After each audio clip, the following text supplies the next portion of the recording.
Los taínos, época precolombina. Los taínos fueron los primeros pobladores de la isla La Española, nombre que recibió la isla por parte de Cristóbal Colón en el 1492 por su parecido a la tierra de Castilla, en la cual actualmente se encuentran la República Dominicana y la República de Haití. La mayoría de los habitantes de la isla eran de origen arahuaco. Sus antepasados procedían de la zona costera de la desembocadura del Orinoco, en Venezuela y las Guayanas. Durante siglos habían emigrado hasta llegar a Puerto Rico. Desde allí pasaron en el siglo IV después de Cristo a Haití, nombre que recibía la isla completa antes de la llegada de Colón. Haití, palabra que significa tierra alta o montañosa. O Quisqueya, que significa madre de las tierras. Los indígenas que se establecieron en la isla eran conocidos como taínos, que significa hombre bueno. Esto para diferenciarse de los caribe, que eran belicosos y caníbales. En cuanto a la productividad y alimentación, su principal actividad era la agricultura, para lo cual realizaban sembrados que llamaban conucos.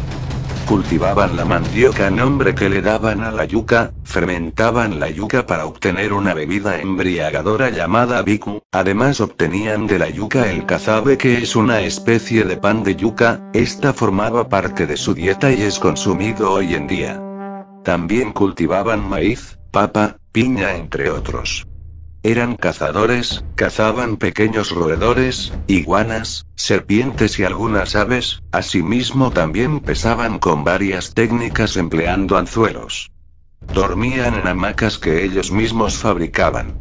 Sus pasatiempo era el areíto, una especie de bailes y cantos de sus tradiciones y leyenda. Además jugaban un juego llamado batu, el cual debían mantener una pelota hecha de goma, hoja y resina en el aire sin tocar el suelo. Se podía usar cualquier extremidad del cuerpo menos las manos. La casa de los taínos recibía el nombre de bohío, y la del cacique se llamaba caney. Eran politeístas, creían en la existencia de varios dioses. El dios principal era Yocaubahuama o Rocotí. Los taínos creían en dos seres sobrenaturales llamados Cemies, que según ellos eran los progenitores de los demás. La división social de los taínos estaba compuesta por el cacique, que era la máxima autoridad del cacicazgo. Los nitaínos eran la clase alta o más privilegiada. Los veiques eran médicos brujos. Los noboría era la clase trabajadora y sirvientes del cacique. En el momento de la llegada de Colón en el 1492, existían en la isla 5 cacicazgo, cada uno dirigido por un cacique principal. El cacicazgo Marién era gobernado por el cacique Guacanagarix. El cacicazgo de Magua gobernado por el cacique Guarionex. El cacicazgo Maguana era gobernado por el cacique Caonabo.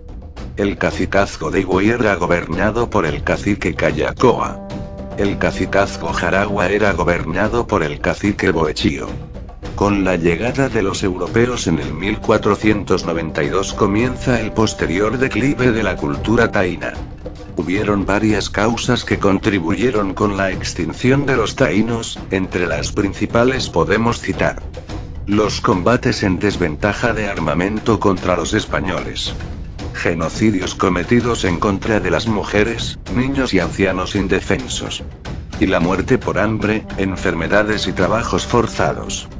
Durante los años siguientes posteriores al descubrimiento, los taínos como la isla de La Española enfrentarán cambios drásticos, pero esa es otra historia. Las guerras de la conquista ocasionaron que, como muchos indígenas morían defendiendo sus territorios, la mano de obra en las colonias comenzó a decaer. Por esta razón, se empezaron a introducir esclavos negros provenientes de África hasta América. Con esto comenzó un gran negocio que era el tráfico de esclavos. Este tráfico de esclavos ocasionó una cruel cacería de aborígenes africanos. Una vez capturados, eran enviados por barco a Europa o América. Una gran parte de los prisioneros moría en el trayecto.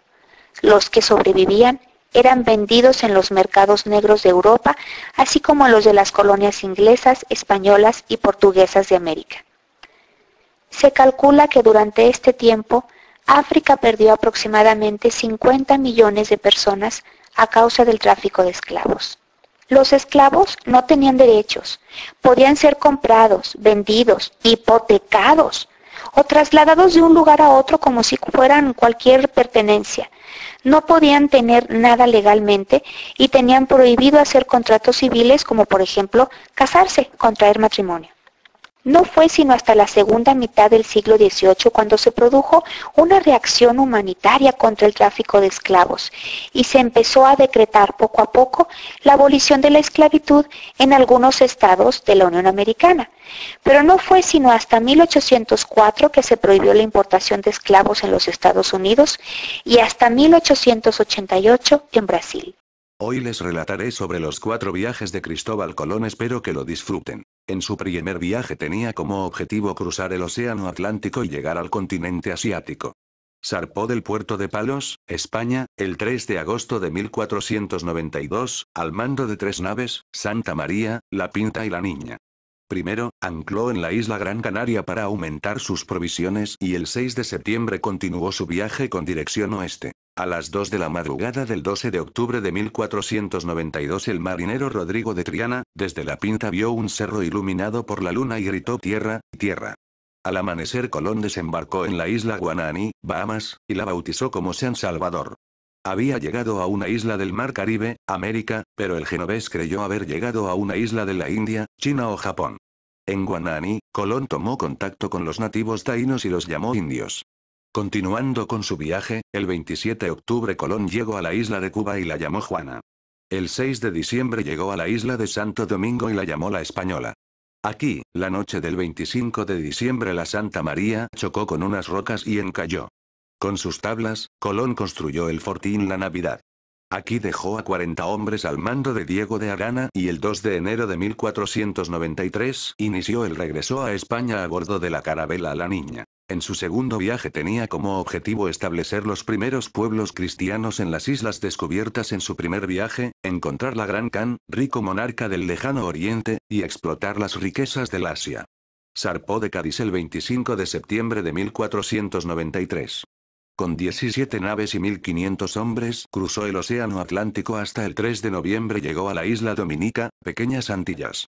El día 19 llegó a la isla de Puerto Rico, a lo que llamó San Juan Bautista. Luego, se dirigió a La Española, Santo Domingo. En La Española, Colón encontró al fortín Navidad destruido y a sus 39 ocupantes muertos. Habían cometido abusos y fueron atacados por los nativos. El 2 de enero de 1494, Colón fundó la ciudad de La Isabela. El 12 de marzo, se dirigió a la región de Cibao, donde tuvo choques con los indios y no encontró el oro anhelado. Continuando su viaje, el 29 de abril, Colón llegó a Cuba y el 5 de mayo descubrió Jamaica. Al regresar a La Isabela encontró a los indios sublevados y los reprimió duramente, logrando capturar al jefe rebelde Caonabo. Luego, fundó varios fortines y siguió buscando oro, hasta que decidió regresar a España. Dejó como gobernador de La Española a su hermano Bartolomé Colón y como alcalde de La Isabela a Francisco Roldán. El 10 de marzo de 1496 zarpó rumbo a España. En su tercer viaje zarpó de Sanlúcar de Barrameda el 30 de mayo de 1498. Se dirigió al archipiélago Cabo Verde, África, y luego tomó rumbo oeste. El 31 de julio descubrió la isla Trinidad y al día siguiente llegó a la desembocadura del río Orinoco, Venezuela. Por primera vez pisaba América del Sur, pero creyó que había llegado a la India. Luego se dirigió a Santo Domingo, donde encontró a los colonos descontentos por los duros trabajos y la ausencia de riquezas. Muchos enviaron cartas acusando de conspirador a Colón ante los reyes católicos.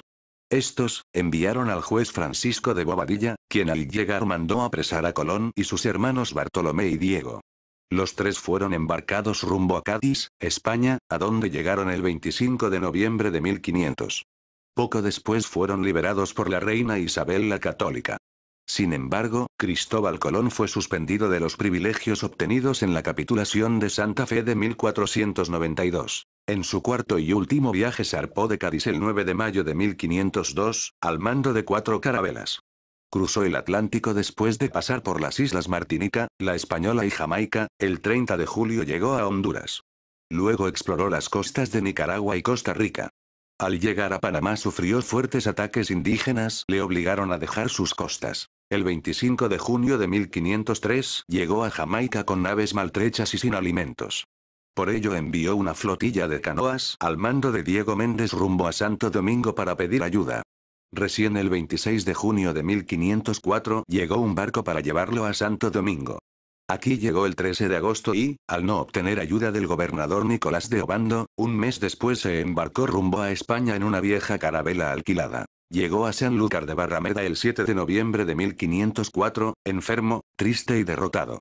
Murió 2 años después, sin saber que había descubierto un nuevo mundo América, y sin disfrutar de las recompensas de su hazaña. Conoceremos cuál es la ascendencia genética de los dominicanos. Especialistas explican cuándo los celos son considerados una enfermedad. Expertos aclaran si las mujeres con discapacidad reciben ayuda durante el parto en los hospitales. Enseguida iniciamos con el contenido de hoy. Investigaciones realizadas por la Academia Dominicana de la Historia, la Sociedad Nacional de Geografía y la Universidad de Pensilvania, con la colaboración de la Universidad Iberoamericana, UNIBE, revelaron que la población dominicana posee una mezcla de varias razas en su ascendencia genética, por lo que resulta ser una población de características diversas. Los resultados de las investigaciones fueron obtenidos en base a una muestra de 1000 pruebas de ADN, específicamente de la mucosa oral, tomada en 25 sectores diferentes del país, tanto rurales como urbanos, divididos en 40 voluntarios de cada uno. Los resultados determinaron que la población dominicana se compone generalmente un 39% de ancestros europeos, un 49% de ancestros africanos y 4% de ancestros precolombinos, es decir, de taínos.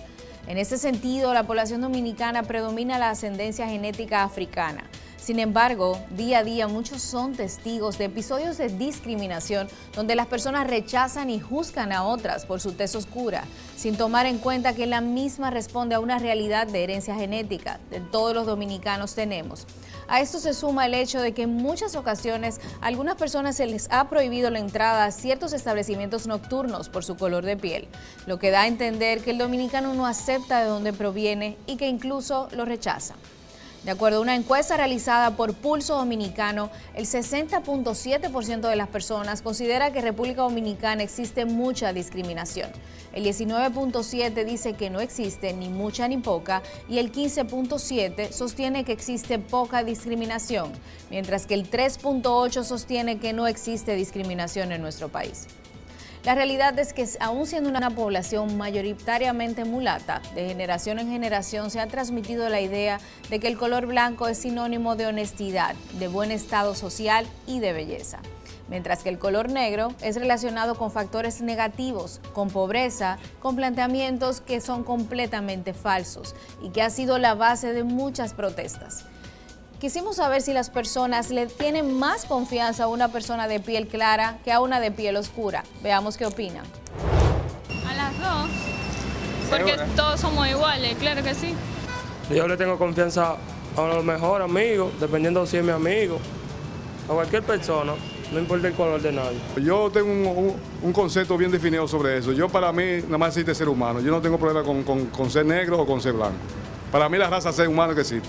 Bueno, yo no soy racista, pero a veces uno se confunde, pero ya como uno conoce la persona, el físico de la persona, ya uno no teme.